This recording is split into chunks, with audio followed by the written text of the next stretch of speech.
Hi, welcome to my YouTube channel. My name is Judith Constantine from Mohas, Tanzania. These are pharmacognosy-related matters. And I'll take you through part 3 of plant tissues of diagnostic importance.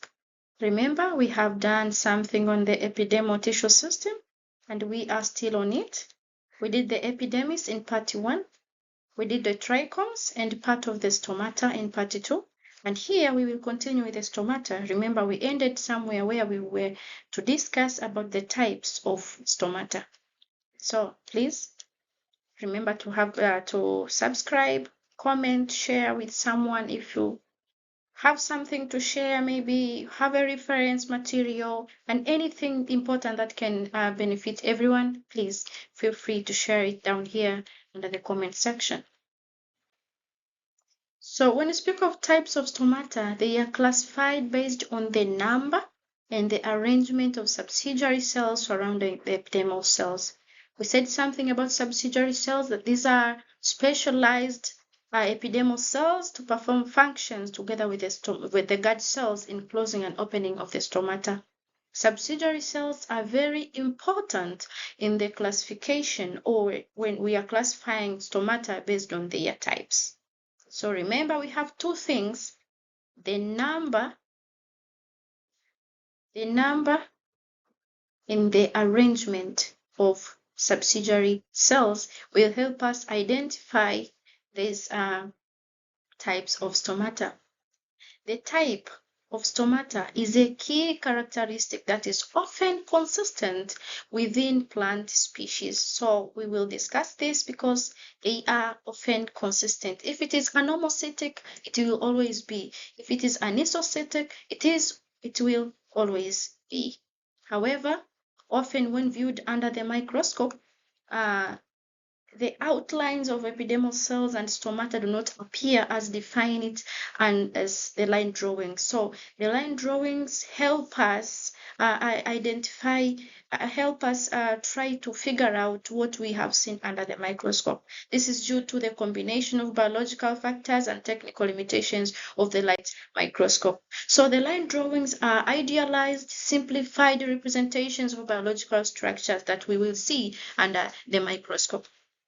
The line drawings are created to emphasize key features and omit extraneous details, colors, and the imperfections inherent in real specimens and the viewing process. So artists can use single unbroken lines to show boundaries that appear faint or distinct in a real microscopic view.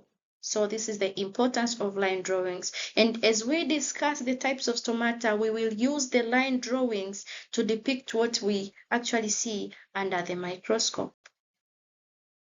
We have an anomocytic stomata. They were formerly known as ranunculaceous. The guard cells in anomocytic stomata are surrounded by a limited number of cells. Remember, we said about the number and arrangement of subsidiary cells tells what type of stomata we have. So in anomocytic stomata, we have a limited number of cells that are indistinguishable in size, shape, or form from other epidermal cells. They appear randomly embedded. For example, these types of stomata are found in Digitalis purpurea leaves.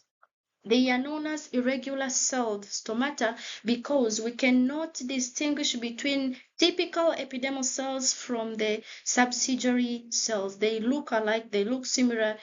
We cannot distinguish them in terms of size, in terms of shape or form or anything. So this is a common type and it lacks specialized subsidiary cells like I've said earlier. The guard cells look like they are just part of the general epidermal surface found in many plant families like Ranunculaceae, Cubittaceae, and Apocyanaceae. So when you hear anomocytic, means we cannot differentiate between the subsidiary cells from typical epidermal cells. This is how they look like. These are we expect these cells, subsidiary cells around the stomata, to at least be different from other epidermal cells, but they are not different from other epidermal cells. These are the guard cells, and this is the stomata.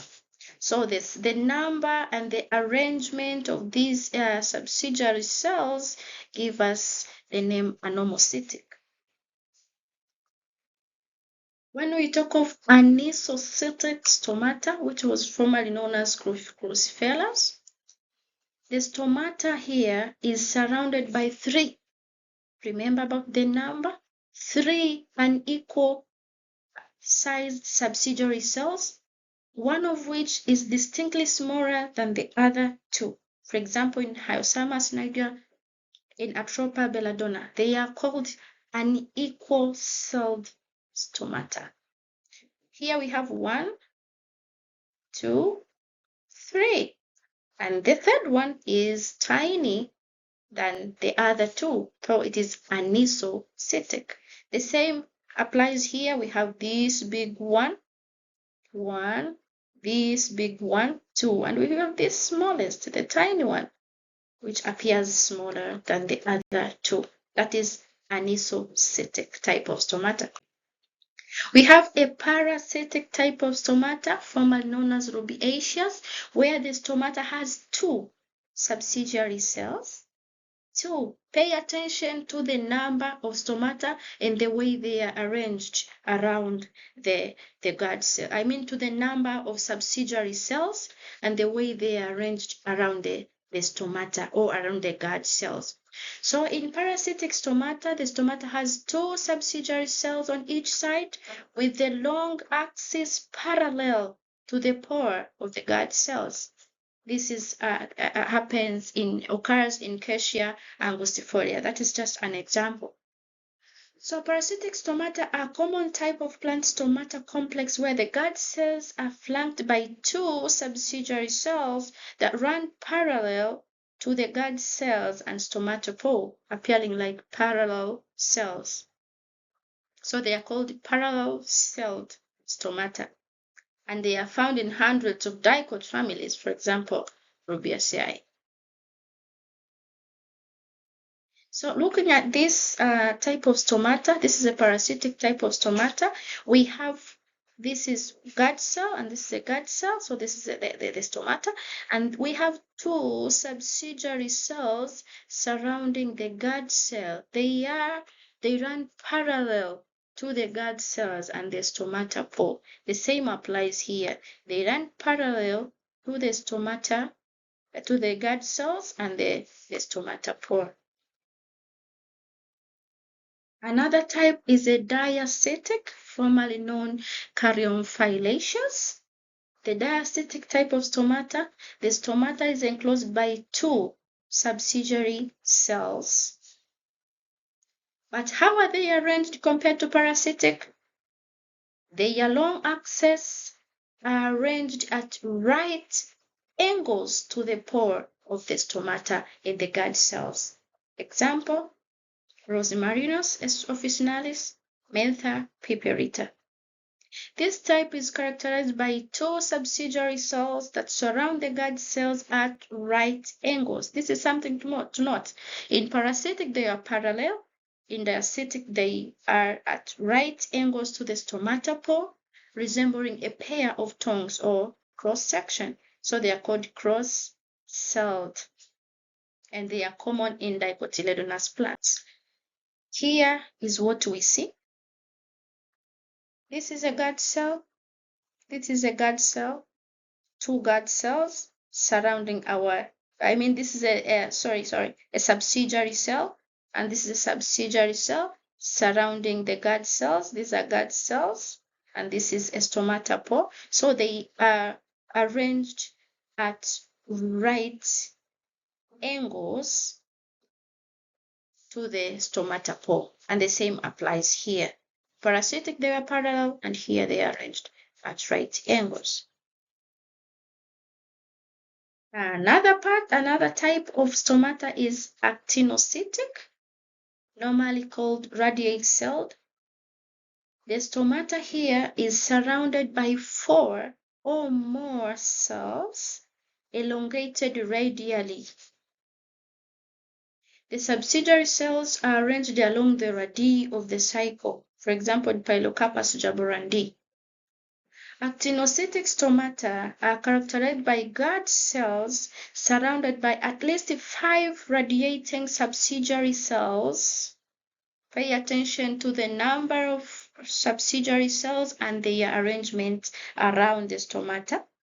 They form a star-like pattern, often with cells that are radially elongated like spokes. If you know a bicycle, the tire with spokes, this is what happens in actinocytic type of stomata. This rare stomata arrangement is found in plant families like Ebenaceae. It is rare. So this is how an actinocytic stomata looks like. We have, these are guard cells. This is a stomatophore. And we have these subsidiary cells surrounding the stomata.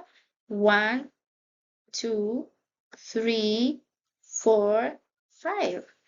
So at least 5 radiating subsidiary cells forming a star-like pattern, often with cells that are radially elongated like spokes.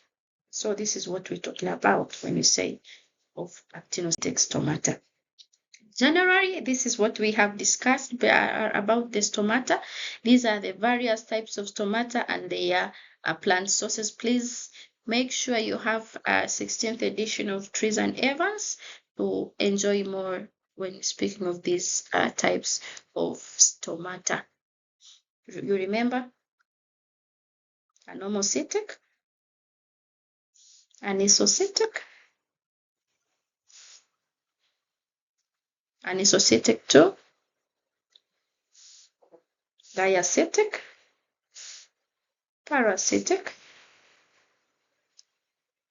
No, this one, paracytic, diacytic, actinocytic.